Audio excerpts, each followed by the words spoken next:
xildhibaan ka tirsan golaha baarlamaanka jamhuuriyadda federaalk Soomaaliya ayaa sheegay in dagaalka ka socda gobolka Hiiraan uusan istaagi doonin ilaa gacanta dawladda deegaanada ka maqan lala wareego. Cabdifitaax Xasan Durdur ayaa faafahinta qodobkaasi noo haya. gobolka Hiiraan waxaa wali ka socda kacdoon looga soo horjeedo al-shabaab ee ay wadaan ciidamada xoogga dalka iyo macawisleyda deegaanka, waxaana howlgalkaasi uu noqday mid al-shabaab deegaano badan looga qabsaday.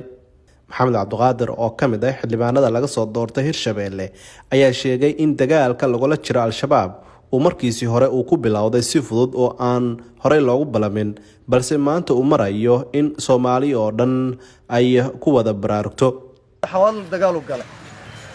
dagaal inuu xawaadle fadhiistay uu qorshaystay oo waajibaad uu kala qaatana ma ahan.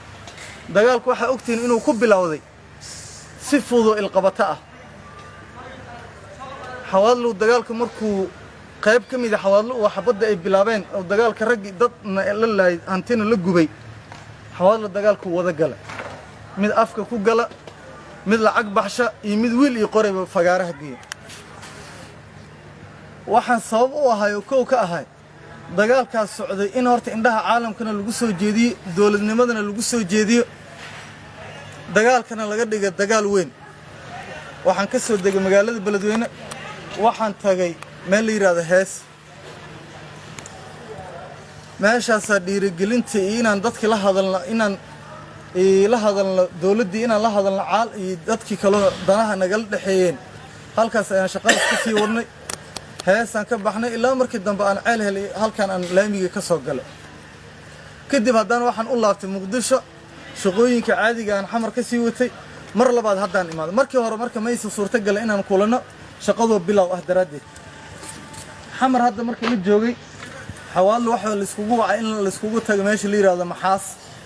xildhibaanada xawaadle, siyaasiyiinta xawaadle iyo wixii dhaqan oo markaas meesha ka agdhow. waxaan ka soo degay Buluburta maxaa yeelay waajibaadka Maxaas lagu kala qaybsanay ayaan ogaay oo ah in xawaadle dagaalku uu mataqaana yar iyo weyn bahay boqor uu soo wada galo, reer walbana deegaanka uu degan yahay inuu cadowga asaga uu ka dhacsho xawaadle dhankaas aysan ka soo galan cadow ayaa lagu balansanaa. anoo taa iyadaan ka duulayo Buluburtaan imaaday. waxaan Buluburta ka aruuriyay niman dhalinyaro ah oo xaqiiqdii beerahoodiina ku noolaan waayo cadowgii inay noolaadaan u diiday. xaqiiqdii farmagaha jooga soona Buluburta waa dad aad u firfircoon, u diyaarsan magacii sumcadda aan leenahay inay kor u qaadaan. Buluburta waxay ii suurta gashay inaan ka soo baxo aan halgan imaado. waxaan soo maray meel la yiraahdo Caag Bashiir oo xaqiiqdii deegaan qadiimi ah oo magaca deegaankaas uu leeyahay iyo sida uu yahay muuqaalkiisa marka aragtina laba uu kala yahay. Caag Bashiir marka qof walba oo Soomaali uu maqlo waxa uu ka soo kow magaciisa oo ka niidis ku soo dhaco inay tahay madal reer ugaas ah, makaan reer ugaas ah. haddana meesha noocaas ah oo magacaas leh oo ka fac jiri jirta markaad dhex tagtay sidii u dilan tahay waxba kuma dhisno. dadku way dhisan lahaayeen waxa baaba'showna waa cadowgii.